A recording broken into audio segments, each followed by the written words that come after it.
О Коми расскажут на федеральном уровне. Об этом в ходе прямой линии рассказал министр национальной политики Коми Роман Носков.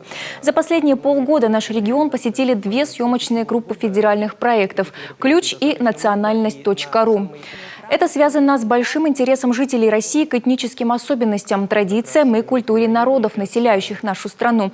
А еще это позволит составить собственный путеводитель, выбрать подходящее место, к примеру, для отпуска.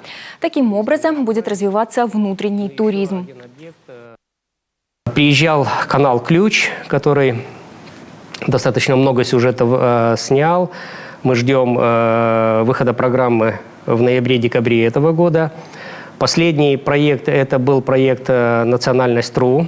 Тоже в течение 2 дней съемочная группа засняла много наших известных людей.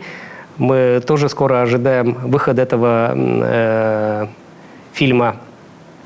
И надеемся, что та атмосфера, в которой съемки проводились, и те люди, которые выступили в качестве респондентов этого фильма, сделают очень ярким и незабываемым рассказ о нашей республике.